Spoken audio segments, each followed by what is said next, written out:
All right, so 4. Lest mine enemy say I have prevailed against him, and those that trouble me rejoice when I am moved. To me, I think that's literal. I think we can breeze right past that. So, what you just said is like anything that's literal does not fit in the style, the type, or the speech, because it's just literal. Because remember, So the those only thing things we're we gonna can apply like. these devices to are things that invoke some kind of image. All right. So what you're saying Okay. is that we can read through the psalm it's in its entirety, and anything that's literal, we can like just say, Move on. leave in the verses that challenges us to place these verses either in these 3 different categories. Is Yes. what you're saying. Only thing you want to stop at are things that say, "Hey, he's saying something more." here." Okay, I see what you're saying. But if he's saying, like, to me, it's a literal. He's saying, "Lest my enemies say I have prevailed against him, and those that trouble me rejoice when I am moved." To me, that you don't need to. That's not real imagery. That's just he's making statements here. Okay, so Yeah. literal stuff, Mm-hmm. others. Okay, Now we have to evaluate other stuff. All right, so now let's go to 5. But I have trusted in thy mercy; my heart shall rejoice in thy salvation. Is there any imagery there? Trusted in thy mercy. My heart. You stop right where I stopped. My Yeah, heart. I would say metaphor. Does the heart literally rejoice? No.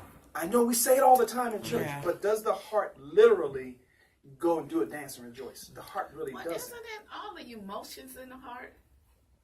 it's the soul. All right, but let's talk about the heart. The heart is this thing that pumps right here. Right. Okay. But is he talking about the it's literal imagery. heart? You're exactly right. It's imagery. Right. Let's ask the question: is he talking about the literal heart? I don't think so. If he's not talking about the literal No. heart, then you have to He's not evaluate. talking about the organ. Metaphor. Okay. It's a metaphor. Yeah. And now he's talking about this metaphor, this heart doing something that a person does. So now you have this, he's saying, my heart will rejoice. So in this essence, he's saying, I will rejoice. Or a person will rejoice. So it's synecdoche. It's a metaphor, synecdoche, because synecdoche is talking about something as it's talking about the whole. Talking about the foot. My foot had well nigh slipped. When David said, my foot had well nigh slipped, beholding the prosperity of the wicked, was he really talking about his foot? He was talking about No. his whole person. He said, I Yeah, he's almost talking fell. about So the foot is really representing the whole person. The heart is representing the whole. If he's saying the heart is rejoicing, he's really, that heart is representing the whole person. It's representing a whole person that's rejoicing. Trust me, I promise you, again, it's going to start clicking. We just have to work through the process of going through these and using these tools. I sing unto the Lord because he has, I'm in verse 6. I will sing unto the Lord because he hath dealt No bountifully. parallelism? Huh? No parallelism? I don't see it because he's talking about rejoicing in thy salvation in one, and he's just saying that he's trusted in his mercy in the other one. Do you see it? Tell me if you see it. Huh? But in verse 6, you don't see climactic versus verse 1 and how he ends up in verse 6? If you want to build and say it built to that, then just tell me why in your paper. That's Because all. it's saying at one point in verse 1, it looked like he's saying that God has forgotten about him. Like, I've been going through this forever. Yeah. Now that's what you're going to see with laments. Typically, by the end, he's taking his mind off of him, his eye off of him. But isn't that climactic? And Not necessarily climactic. I think it's just focusing on God. That's all. Taking your mind, which is what we should do. Stop looking at our problems so much and look at the Lord, and because He's the one. that's can not solve. climactic to you. Not to me, but it may be to you.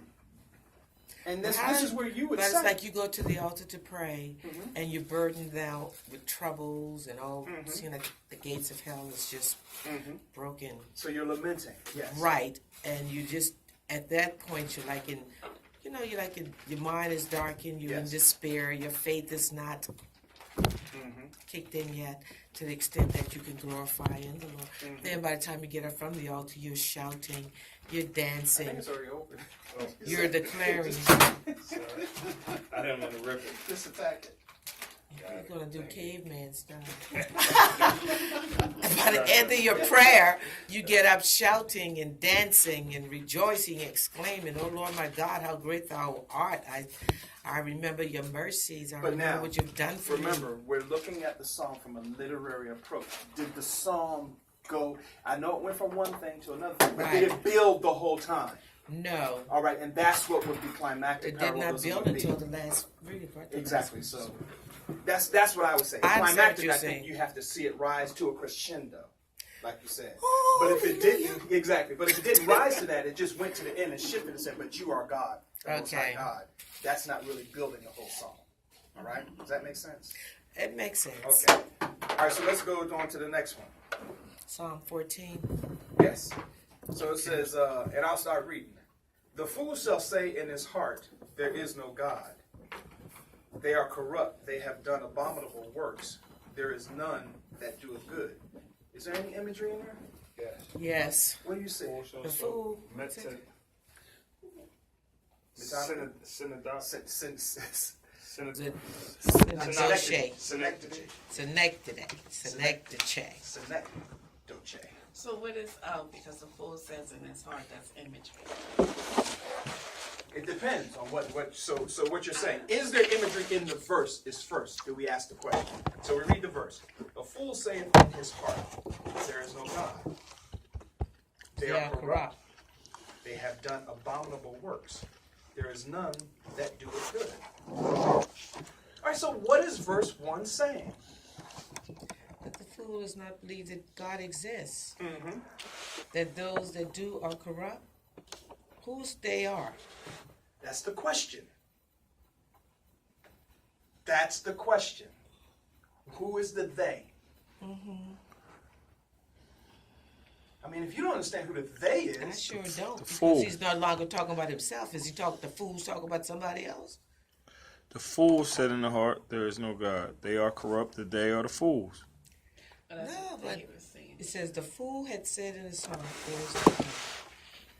now, Is the fool the they that are corrupt, or the ones that that's believe that what there is you God? have to determine.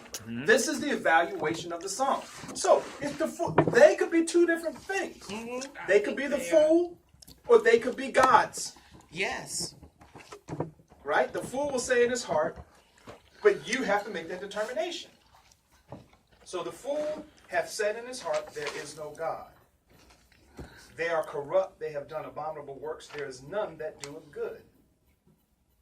Is this talking about the gods? Or is this talking about fools? Fools. I would say fools. Is there imagery? Yes. All right, what's the imagery? The fool is speaking. He's speaking from his heart. He's giving the heart a voice. Yes. Okay, which would be that's the synecdoche or Is synecdoche, synecdoche or metonymy. metonymy, or I think it would more be personification, because now we're Oh. talking about the heart. I agree. It's talking, he's saying to his heart, or within his heart. He is actually addressing his heart as if it can respond to him. So it's either personification, it's synecdoche, but I don't think it's metonymy, because I think Okay. metonymy gets you to the point where you're substituting words, and it will substitute it in the verse.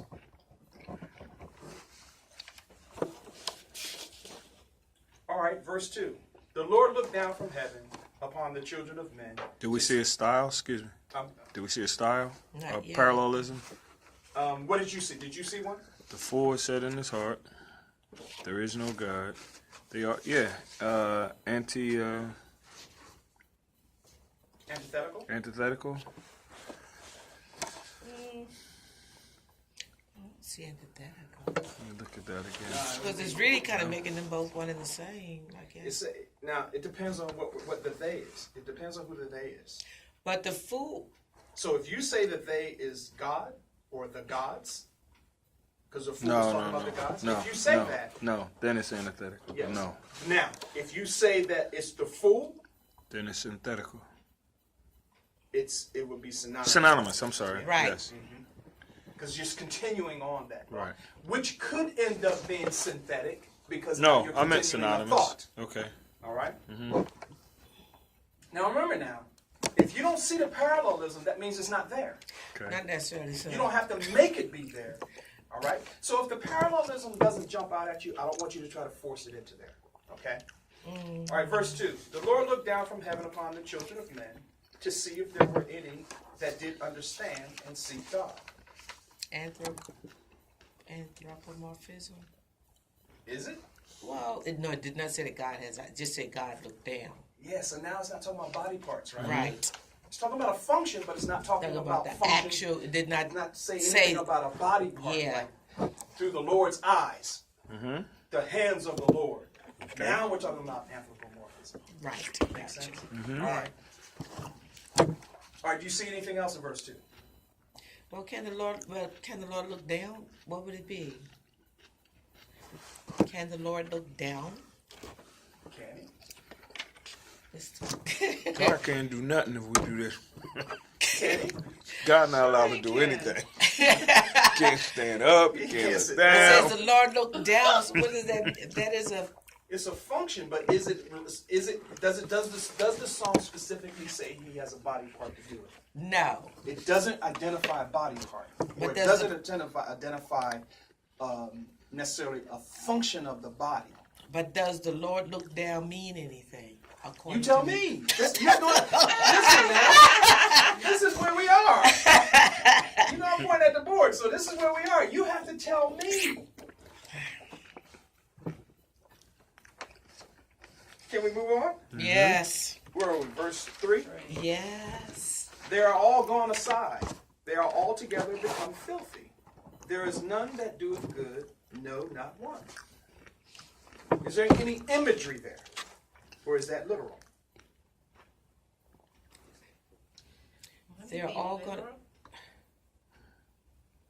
But then, look. Read it again. I have a different Bible. All right. You want to read yours? What does yours say? Because I know. This is the New Life Study Bible. Mhm. But no, all turned away, all become corrupt. No one does good, not a single one. Says the same thing, right? Yeah. Now, what do we have here? Is it imagery or is it literal? I don't see any imagery there. Mhm. So I take it literal, right? So I don't Okay. see any parts of speech that would apply to this. Now, is there any parallelism? Is there any synonymous parallelism there? Is he saying the same thing? Yes. Yeah. So there's some parallelism there, right? Yeah. Mhm. Synonymous, right? All right, so verse 4. Have all the workers of iniquity no knowledge? Who eat up my people as they eat bread and call not upon the Lord? Metaphors. See a metaphor. What's the metaphor? Who eat up my people as they eat bread. That's a simile because they're using the word like. Shoot. Okay.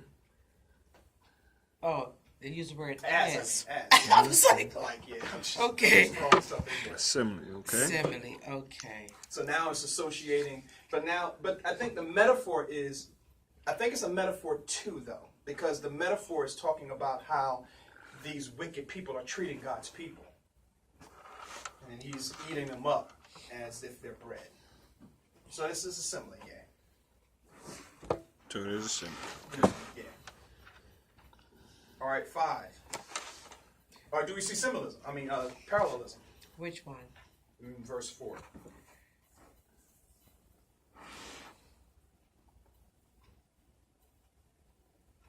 I don't see any.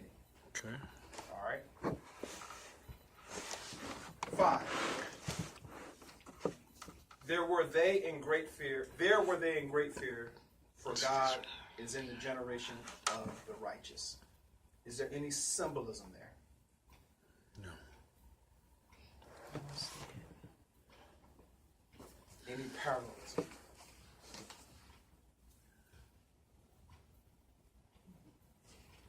No. I don't see it. 7. Oh, that salvation. 6. 6, I'm sorry.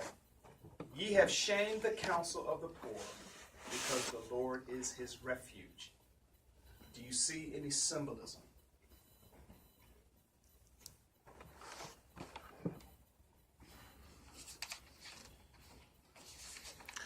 Lord is his refuge.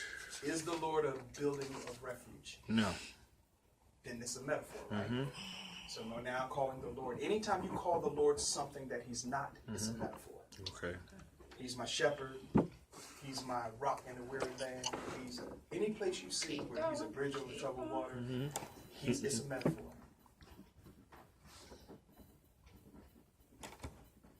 Any parallelism?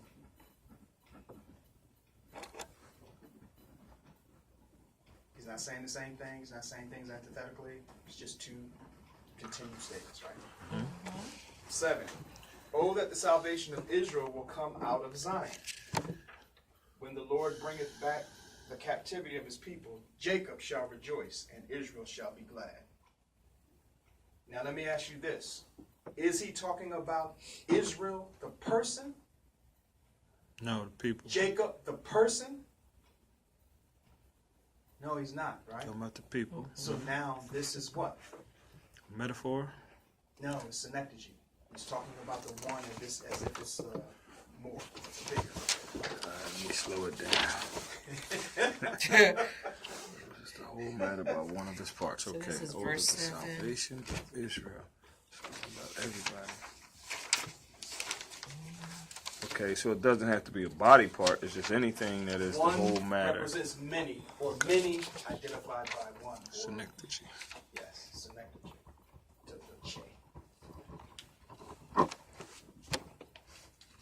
It's verse 7. Ooh. I promise you, we're gonna start. This is gonna start popping. I promise. It's a traffic jam in my Part of it is because we're trying to assemble multiple parts and make them available for quick analysis. And we're trying to unlearn some of what we thought we, I guess, knew or never thought about. Or never thought about. Because I don't think you have to unlearn it. Because I think now we're actually diving a little deeper with tools that we haven't used before to look at this a little more. You guys need a break, or you want to keep pressing on? Keep pressing. All right. Or Everybody wait, agrees? that was my Everybody vote. agrees? That was my vote. You need a break, sister? I just got here. You need a break. No, I'm good. You sure? I'm All positive. right, verse 15, chapter 15, verse 1. Lord, who shall abide in thy tabernacle? Who shall dwell in thy holy hill? What do we see? I see, Lord, who shall abide in that? Synonymous? No? Absolutely. He said the tabernacle and the holy hill. We're talking about being in heaven, right? Mm-hmm. All right. Did you see how that jumped right at you? Okay, Pastor. wait. He says synonymous. All right, so where is the tabernacle of God? On the holy mount, right? Right. So we're talking about the same location. So synonymous. He's just saying two different ways. Any other symbolism that we need to identify?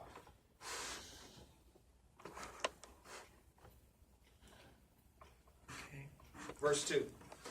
He that walketh uprightly and worketh righteousness and speaketh the truth in his heart. We see anything? Well, isn't it answering verse 1? As far as those that shall abide in his tabernacle? Yeah, but we're evaluating verse 2 now. Right? So verse 2 says, He that walketh uprightly and worketh righteousness and speaketh the truth in his heart. The truth in his heart? You see imagery, right? So first of all, we see imagery. That's the key that makes us say we should evaluate. Mm-hmm. All right, so we see imagery. So what's the image that we see here? Is the person walking like an ape? No. So he's walking uprightly. But is it literal? Is he really talking about not walking like an ape and walking straight up and down? Or is he talking about something else? It's on I a think it's a lifestyle. So Yes. it's a metaphor. It's a metaphor, absolutely.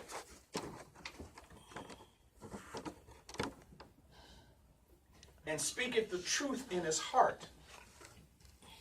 So what image is that saying? What is that? Is he really talking about speaking the truth in his heart? No. Is he about saying what's truthful in his heart and speaking that? No. What else? What is he saying essentially?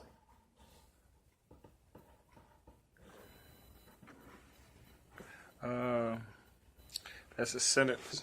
Synecdoche. Synecdoche. Because he's talking about his heart and about being the whole person, and he's talking about speaking truth. So it's a synecdoche, it's a metaphor. He's talking about this imagery that's talking about something else, but he's using this imagery to say it.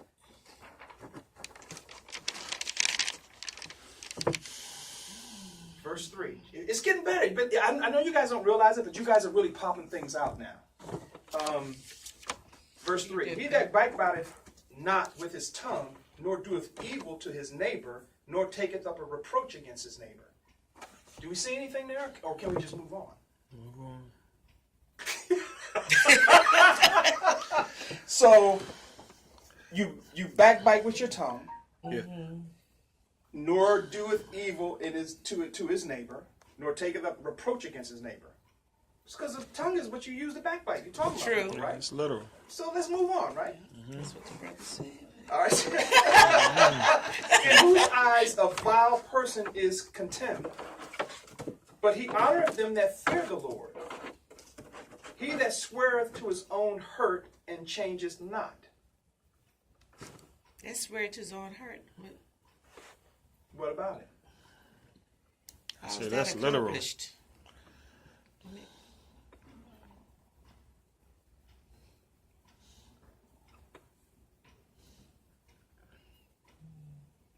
I don't see the imagery too much there. It's not his own heart, his own hurt. Oh, hurt. Okay. So can you swear to your own hurt? Mm-hmm. How do you do that? That's what I want to know. What does your version say, Pastor Johnson? It says 4, right?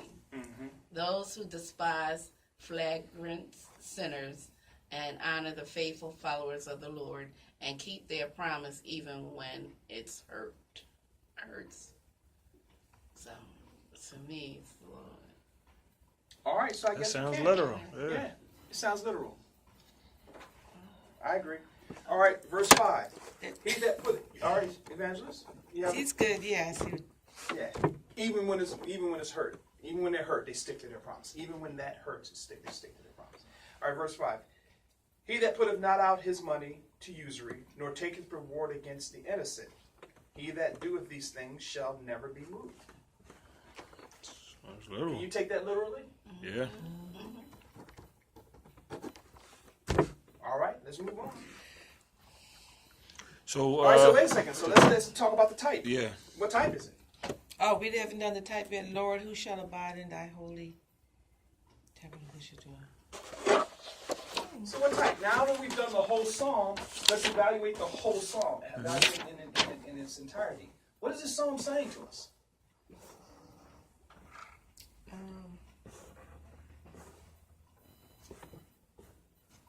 Wisdom.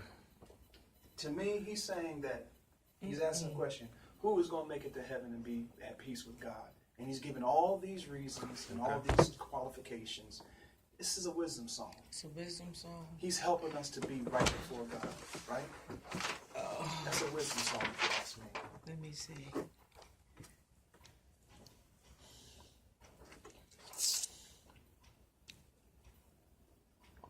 All right, let's move on to 16. Wisdom. Verse 1. Preserve me, O God, for in thee do I put my trust. Real check.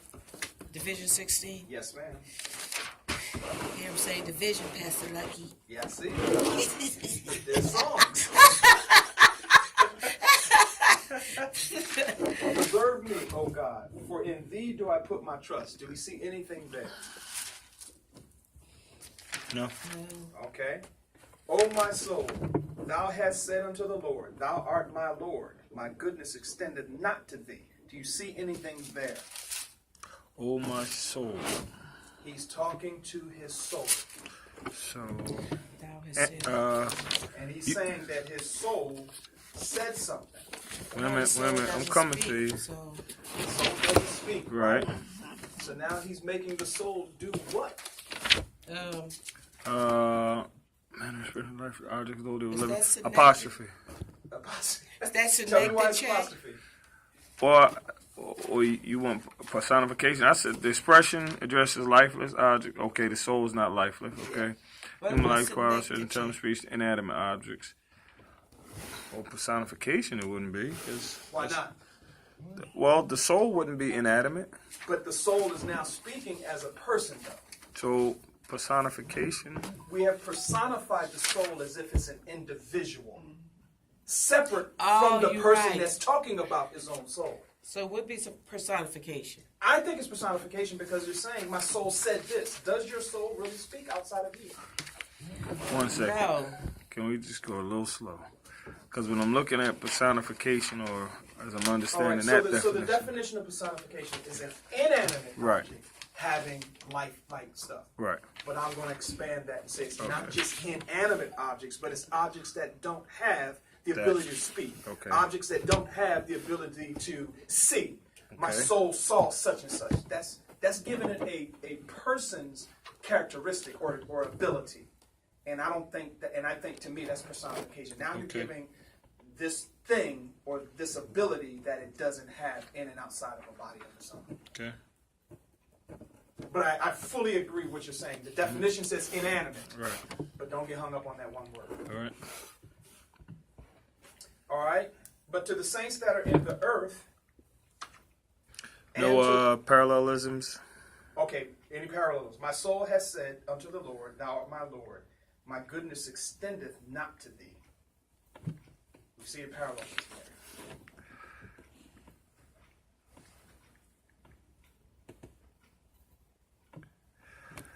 Wouldn't that be antithetical? It's saying, wait a minute, let me look at it. Oh, my soul, thou said unto the Lord, Thou art my Lord. Nah.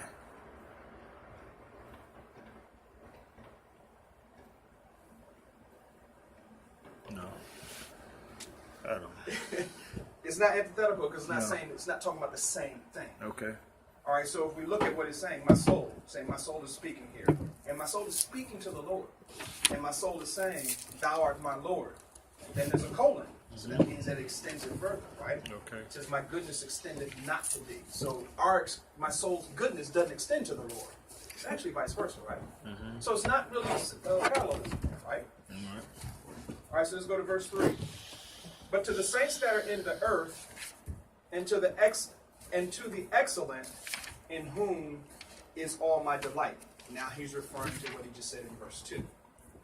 So his goodness extends to the saints that are in the earth, and to the excellent, in whom is all my delight. All right, so now tell me about verse 3. Is there any imagery there? I don't see any.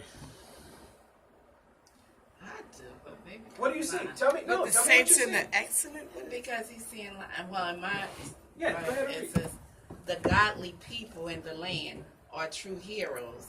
I take pleasure in them. All right, so that's saying things a little more clearly. So what do you see in your version? I see imagery. How? What imagery do you see? He's talking about the people are heroes. Okay, but is that not possible? Yeah, that's possible. So you can even take that literally, right? Right. Yeah, I see. Yeah. Now, your version says in the land, but this says in the earth. Now, in the earth to me, is that literal? This. Yes, Pastor Josh? No. I'm seeing this as literal because in the earth. Now, to me, in the earth is different from in the land. But I guess you can take them both literal, right? I think it's literal. Yeah. All right, so we're good there. Verse 3. Let's go to verse 4. Their sorrows shall be multiplied. I'm sorry, was there any parallelism in verse 3?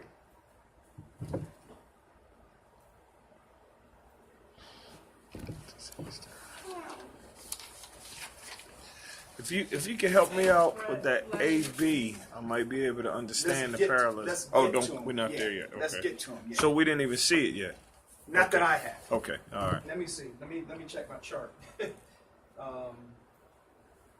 AB is alternate, right? Yeah. Yeah. So when I'm looking at I verse don't have 3. an alternate parallelism till we get to to chapter to division 19.